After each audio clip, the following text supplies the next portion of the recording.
আসসালামু আলাইকুম। সবাই ভালো আছেন?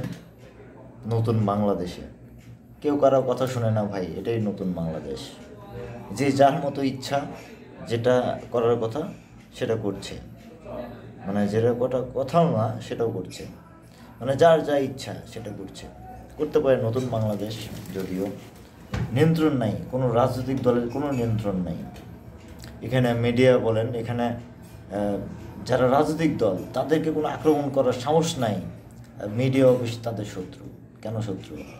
মিডিয়া সত্যি কথা বলে, তারা বিশ্বাস করে যে মিডিয়া যদি থাকে তাহলে তারা অনৈতিক কোনো কার্যক্রম করতে পারবে না। এই কারণে মিডিয়া তাদের শত্রু। কাদের? তারা তৃতীয় পক্ষ। যারা রাজনৈতিক দল করে, যারা অরিজিনাল নেতা, তারা কখনো মিডিয়ার শত্রু নয় এবং মিডিয়াকে কখনো শত্রু ভাববে না। এটাই বাস্তবতা। কিন্তু দুঃখজনক বিষয় যে যাদেরকে কোনোদিন রাজনৈতিক মাঠে দেখি নাই, তারাই এখন সন্ত্রাসী কার্যক্রম চালিয়ে বেড়াচ্ছে। এটাকে নিয়ন্ত্রণ করা অসম্ভব বিষয়।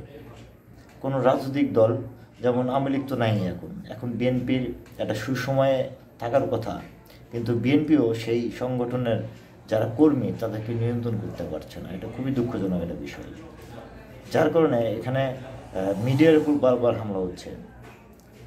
তো মিডিয়ার উপর হামলা হচ্ছে কেন?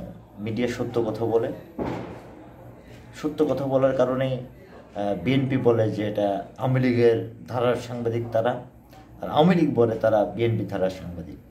আর সাংবাদিকরা যাবে কোথায়? প্রকৃত সাংবাদিক যারা। তো এই কারণে আমি সিদ্ধান্ত নিয়েছি যে কোনো রাজনৈতিক দলের ব্যক্তিগত প্রোগ্রাম, যেমন রাজনৈতিক দলের প্রোগ্রাম, যেটা বিভিন্ন দলের প্রোগ্রাম হয় না, সে প্রোগ্রামগুলো আমরা বয়কট করব। কারণ সাংবাদিকতা, আমরা রাজনৈতিক প্রোগ্রাম করার জন্য আমরা সাংবাদিকতা পেশায় কাজ করি না। সাংবাদিকদের জীবন আছে, মৃত্যু হবেই।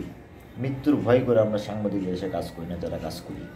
এটা মনে রাখবেন যে আমাদেরকে ভয়ভীতি দেখিয়ে আপনারা দেশে অরাজনৈতিক পরিবেশ পরিস্থিতি তৈরি করবেন, এটা আমরা হতে দিতে পারি না। আমি যখনই অন্যায় পেয়েছি আমি এটার বিরুদ্ধে রিপোর্ট করছি, সে হোক আওয়ামী লীগ আর হোক বিএনপি অথবা হোক জামাত। তো সব রিপোর্টই আমাদের করতে হয়। তাই বলে মনে করবেন না যে আপনারা আমাদের শত্রু, অথবা আমরা মনে করবো যে আপনারা আমাদের শত্রু। তা আমরা দেশের জন্য কাজ করি, দেশের মানুষের জন্য কাজ করি। আর আপনারা রাজনৈতিক যারা করেন তারা আপনারা নিজেদের আখের গোছানোর জন্য কাজ করেন। কেন অন্য কোনো পেশায় কাজ করতে পারেন না? রাজনীতি করতে হবে না?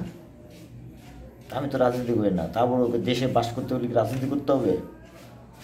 বিএনপি বলে যে আওয়ামী লীগ করে, আওয়ামী লীগ বলে যে আমি বিএনপি করি, এটা কি? দেশে বাস করলে কি রাজনীতি করতে হবে বলেন? খুব দুঃখজনক বিষয়। ক্ষোভের মুখে কথা বললাম কেন?